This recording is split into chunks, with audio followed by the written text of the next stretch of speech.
આજે આપણે બનાવી રહ્યા છીએ બાળકોના મનપસંદ કુરકુરે. કોઈ પણ જાતનો મેંદો, રવો, બેસન કે કોઈ લોટના ઉપયોગ વગર, ગેસને ચાલુ કર્યા વગર 10 મિનિટમાં આ કુરકુરે એટલા ટેસ્ટી બનશે ને કે તમે તૈયાર પેકેટના કુરકુરે પણ ભૂલી જશો. આ કુરકુરે તમે જો પરફેક્ટ સંભળાય છે ને, એકદમ ક્રિસ્પી અવાજ, એકદમ ટેસ્ટી ક્રન્ચી, બજાર જેવા જ. તો hello friends, welcome back to foods of fitness. હું છું અંકિતા વણજારા અને ચાલો રેસીપી શરૂ કરીએ. તો આજના આ ટેસ્ટી અને ક્રન્ચી કુરકુરે બનવાના છે પૌવા સાથે. પૌવામાંથી કુરકુરે, તમને પણ એવો સવાલ થયો ને? જી હા, સિમ્પલ ઘરમાં રહેલા પૌવામાંથી એકદમ ક્રિસ્પી ક્રન્ચી, કોઈ પણ જાતનો ગેસ ચાલુ કર્યા વગર એટલા ટેસ્ટી કુરકુરે બનાવીશું, જેને તમે એકવાર બનાવી આખું વરસ સ્ટોર પણ કરી શકશો. તો અહીંયા શું કરવાનું છે, મેં લીધા છે 500 ગ્રામ જેટલા પૌવા, જેને એક મોટા વાસણમાં કાઢી લેશું. હવે પૌવાને આપણે ખૂબ જ સારી રીતે ધોવાના છે. તો થોડું થોડું પાણી નહીં, તમારે અહીંયા ઘણા બધા પાણી સાથે ખૂબ સારી રીતે પૌવાને વોશ કરી લેવાના, જેથી પૌવામાં રહેલો ધૂળ, કચરો, માટી બધું જ અલગ થઈ જાય અને આપણા કુરકુરે એકદમ પરફેક્ટ બને. તો આ રીતે તમે જુઓ, મેં એકવાર એકદમ સરસ પૌવાને વોશ કર્યા. જે કાંઈ પણ ખરાબ પાણી છે એને આપણે કાઢી લેશું અને ફરી આપણે પૌવાને એકવાર સારી રીતે ધોઈ લેશું. અહીંયા જ્યાં સુધી તમને ક્લિયર પાણી ના મળે, ચોખ્ખું પાણી ના મળે, ત્યાં સુધી તમારે પૌવાને ધોવાના છે. લગભગ 2 થી 3 વાર પૌવાને તમે સારી રીતે ધોઈ લો પછી તમારે શું કરવાનું છે, પાણી તમે જુઓ એકદમ હવે ક્લિયર મળવા માંડ્યું છે. તો આ સ્ટેજ પર આપણે પૌવાને આ રીતે કોઈ જાળીમાં કાઢી લેશું અને એનું બધું જ એક્સ્ટ્રા પાણી કાઢી લઈએ. તો અહીંયા આપણા પૌવા કુરકુરે બનાવવા માટે તૈયાર થઈ ગયા છે. તો હવે શું કરીશું, આ ધોયેલા પૌવાને એક મોટા વાસણમાં કાઢી લઈએ અને હવે પૌવા ડૂબે એના કરતાં થોડું ઓછું, લગભગ આટલા પૌવામાં મેં 2 કપ જેટલું પાણી ઉમેર્યું છે અને આ પાણીને આપણે સારી રીતે પૌવા સાથે મિક્સ કરી, હળવા હાથે પૌવાને આ રીતે પ્રેસ કરી પૌવાને ઢાંકી 10 મિનિટનો રેસ્ટ આપીશું, જેથી પાણી સાથે પૌવા સારી રીતે ફૂલી જાય. તો હવે અહીંયા લગભગ 10 મિનિટ જેટલો સમય થઈ ગયો છે અને તમે જુઓ આપણા પાણી સાથે પૌવા પલળી અને એકદમ સારી રીતે સોફ્ટ થઈ ગયા છે. હાથેથી આ રીતે મેશ કરું તો પરફેક્ટ મેશ થાય છે. તો હવે બસ આની અંદર આપણે ઉમેરી દઈશું 1 ટેબલ સ્પૂન જેટલું અથવા સ્વાદ પ્રમાણે મીઠું. સાથે આપણે અડધી ચમચી જેટલું જીરું એડ કરીશું, જેની ફ્લેવર બહુ જ સરસ આવશે. અને 1 ટેબલ સ્પૂન જેટલા ચીલી ફ્લેક્સ ઉમેરીશું અને કુરકુરેને ખાવામાં એકદમ પોચા તૈયાર કરવા અડધી ટીસ્પૂન કરતાં થોડા ઓછા કુકિંગ સોડા ઉમેરી દઈશું. હવે શું કરીશું, એકદમ સારી રીતે હાથેથી પૌવા અને મસાલાને મસળતા જઈ અને બધા જ મિશ્રણને સરસ ભેગું કરી લેશું. જરૂર લાગે તો તમે થોડું પાણી એડ કરી શકો છો. અહીંયા તમારે આ રીતનો એકદમ પૌવાને મિક્સ કરતા જઈ સોફ્ટ લોટ બાંધી તૈયાર કરવાનો છે. તો મેં આમાં પાણી નથી ઉમેર્યું. તમને જો જરૂર લાગતી હોય તો તમારે થોડું પાણી ઉમેરી દેવાનું. પૌવાની ક્વોલિટી પર ડિપેન્ડ કરે છે, પણ બેઝિકલી તમારે આ રીતનો સોફ્ટ લોટ જોઈશે.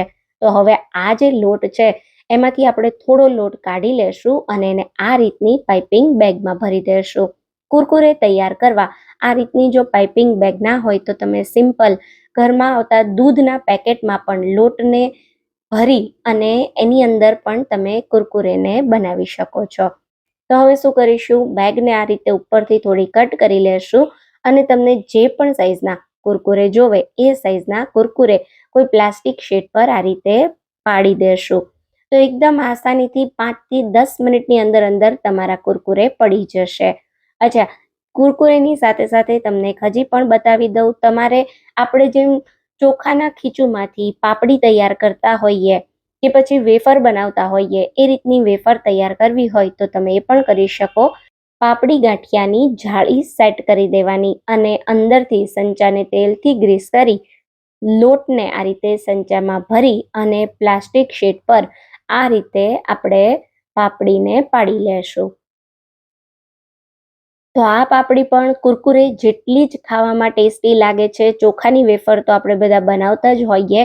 પૌવાની વેફર તમે આવી ક્યારેય ન બનાવી હોય તો તમે એકવાર ટ્રાય કરજો. ખીચું બનાવવાની કે પછી કોઈ ઝંઝટ વગર તમે ઇન્સ્ટન્ટ આ વેફરને તૈયાર કરી શકો છો.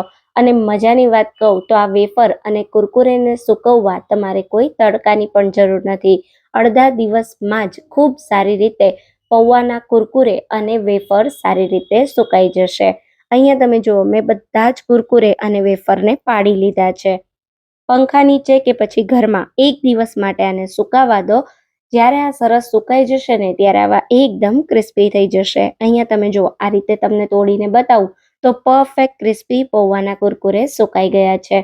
વેફર પણ આપણી સારી રીતે સુકાઈ ગઈ છે. તો એમાં જે કંઈ થોડું ઘણું મોઇશ્ચર હોય એને દૂર કરવા 1 કલાક માટે આપણે એને તડકામાં રાખી દઈશું.